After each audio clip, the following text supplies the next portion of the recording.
میں basically international media سے belong کرتی ہوں. میرا BBC لنڈن سے ایسوسیشن رہا ہے. میں سعودی ٹی وی پہ نیوز اینکر رہ چکی ہوں, دبئی کے ایک نیوز چینل کو ہیڈ کر رہی ہوں, اور انڈیا میں بھی نیوز چینلز پہ ایکٹیو رہی ہوں. میں کہیں سارے ایسے نیشنل چینلز ہیں جس پہ ایز اے پولیٹیکل اینالسٹ ایک ڈبیٹر کے طور پہ بیٹھتی ہوں.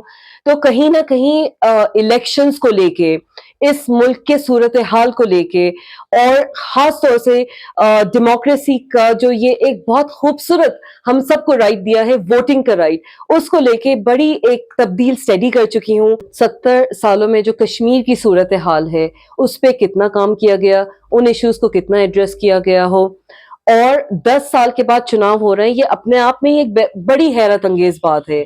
آپ نے ایک اسٹیٹ کو یونین ٹیریٹری میں تبدیل کر دیا, اس یونین ٹیریٹری میں بھی آپ نے 10 سال 2 ٹرمز کے بعد آپ الیکشن کروا رہے ہیں. کہیں نہ کہیں اپنے آپ میں ایک وہ بڑی غور و فکر کی بات ہے.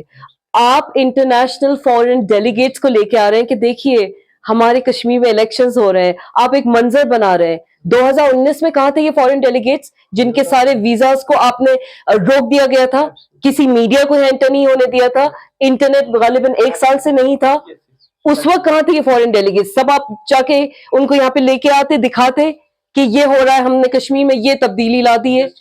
یا تو اون اپ دیٹ, یا تو آپ کہیں کہ ہم نے 370 کر کے میڈیا کی آواز بند کر کے, ان کا گلا گھونٹ کے, لوگوں کو انٹرنیٹ کی فیسلٹیز ختم کر کے, میجر پولیٹیکل لیڈرز کو بند کر کے آپ نے صحیح کیا. یا تو آپ یہ قبول کریں, یا پھر ابھی میڈیا اور فورن ڈیلیگیٹس کو لا کے آپ اس کا ایک تماشا نہیں بنائیں. یہ الیکشن کشمیریوں کا بیسک فنڈامنٹل کانسٹیٹیوشنل رائٹ ہے. رائٹ ٹو ووٹ ہر سٹیزن کا حق ہے جو ہندوستان کا سمویدھان دیتا ہے. مودی جی یا امت شاہ جی سے ہمیں یہ حق نہیں ملتا ہے. یہ حق ہمیں بابا صاحب امبیڈکر جی کے کانسٹیٹیوشن نے دیا ہے. یہ حق ہمیں ہندوستان کی کورٹس دیتی ہیں. یہ حق ہمارا بنیادی حق ہے.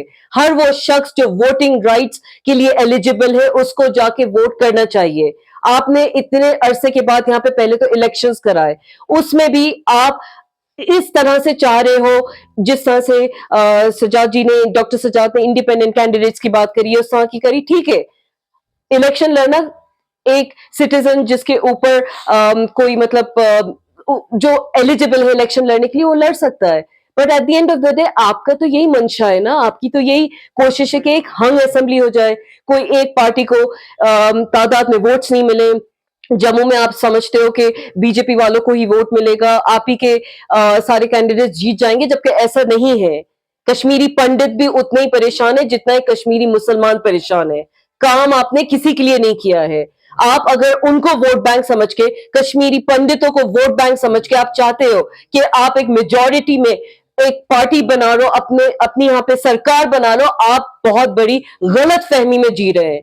کشمیری یوتھ امپاورڈ ہے, کشمیری ووٹر بیوقوف نہیں ہے جو آپ بنائے رکھنا چاہتے ہیں. یہ پریس کانفرنس پولیٹیکل ہے ہی نہیں.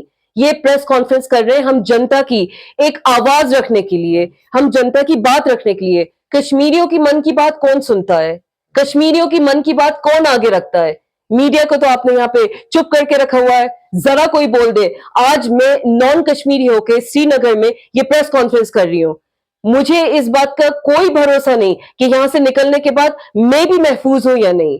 تو یہ تو میں ایز اے نان کشمیری بول رہی ہوں, جبکہ میں انٹرنیشنل میڈیا سے بلانگ کرتی ہوں. تو آپ سوچیے کشمیریوں کی کیا صورتحال ہوتی ہوگی, کتنے ڈر اور خوف میں جیتے ہوں گے.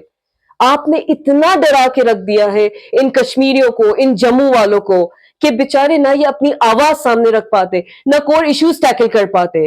ساری پولیٹیکل پارٹیز جا کے 370 پہ بات کر رہے ہیں, 35A پہ بات کر رہے ہیں. بھائی آپ بتائیے آپ بجلی کے لیے کیا کر رہے ہیں؟ الیکشن میں آپ کے جو چناوی مینڈیٹ ہے, آپ کے مینیفیسٹو میں شکشا کی کہاں پہ بات ہو رہی ہے, ہیلتھ کی کہاں پہ بات ہو رہی ہے, کتنے ہاسپٹلز آپ بنائیں گے, کتنے محلہ کلینکس والا جو دہلی کا کانسیپٹ ہے اس ٹائپ کا کوئی کانسیپٹ لے کے آئیں گے, آپ روڈز کب ٹھیک کریں گے, آپ یہ ڈی سلٹنگ کا جو لیک کا مسئلہ ہے جو فرحان بھائی نے ابھی ذکر کیا اس پہ کب آپ بات کریں گے, آپ کشمیری یوتھ کو جابز کب دیں گے. 370 ہٹا کے آپ کا یہی منشا تھی کہ آپ MNCs لے کے آئیں گے, یہی کہا تھا نا آپ لوگوں نے. کتنی MNCs آ گئی, کتنی جابز کریشن ہو گئی, کتنے یوتھ کو امپلائمنٹ آپ نے دے دی, کتنوں کو جابز دے دی. جہاں پہ سرکاری جابس جن کے پاس ہیں نہ وہ خوش ہیں, پرائیویٹ جابس یہاں پہ بیرلی ایگزسٹنٹ ہیں, 3,000 میں یہاں پہ لوگ مہینے پہ کام کر رہے ہیں. گھر کیسے چلے گا, بچیوں کی شادی کیسے ہوگی, جو یوتھ ڈرگز میں آپ کو ڈھکیل کے آپ نے ان کو ڈپریشن میں لا کے رکھ دیا ہے, ان کی کون بات کرے گا؟ What are you even talking about? Core issues کا آپ جب تک ٹیکل نہیں کریں گے, نہ کشمیر سدھر سکتا, نہ جموں سدھر سکتا, اور نہ اس جو جس کو کشمیر کو جنت آن ارتھ, ہیون آن ارتھ کہا جاتا ہے, اس ویلی میں کچھ پیس نہیں آئے گا. Better for the whole India, it's better for the whole world. اب جموں کشمیر کے لیے اگر اچھا کام ہوتا ہے, یہ نہیں کہ پورے ہندوستان کے لیے اچھا ہے, it's better for the whole world. تب جا کے خوشحالی آ سکتی ہے. دس از مائی پرسنل بلیف, اور میرا پرسنل بلیف کبھی جھوٹا نہیں ہوتا ہے. کو آپ نے فیک کیسز میں, فالس کیسز میں فیک ایلیگیشنز لگا کے جیلوں میں بند کر رکھا ہے, کشمیر کے باہر جیلوں میں بند کر رکھا ہے, ان کے اوپر پی ایس اے لگا کے, یو اے پی اے لگا کے. یہ اتنے ڈریکونین لاز ہیں جو برٹشرز کے ٹائم پہ چلتے آ رہے تھے, وہی لاز آج تک موجود ہیں, جس میں برڈن آف پروف ہو جاتا ہے انفارچونیٹلی اکیوزڈ کے اوپر. وہ کس طرح سے اپنے آپ کو بے گناہ ثابت کرے گا جب آپ اس کو کہیں پہ اپنی وائس آگے رکھنے کی آپ ان کو پرمیشن نہیں دیتے. یو اے پی اے اتنا خطرناک, پی ایس اے اتنا ڈریکونین آؤٹ ڈیٹڈ لا ہے, برٹشرز کے ٹائم پہ ہوتا تھا. ہندوستانیوں کو پھنسانے کے لیے آپ ان پہ اینٹی نیشنل یا اینٹی برٹش جو سینٹیمنٹس رکھتے تھے ان کو پھنسانے کے لیے آپ یہ ایکٹس اور لاز لے کے آئے تھے. اس کو آپ نے اس کے تحت انوسنٹ بچوں کو, بچیوں کو, بزرگوں کو آپ نے لوگوں کو فیک ایلیگیشنز پہ بند کر کے رکھا ہے. چھوڑیے ان کو. اگر آپ ان کے اوپر ایلیگیشنز پروو نہیں کر سکتے تو ان کو باعزت بری کریے,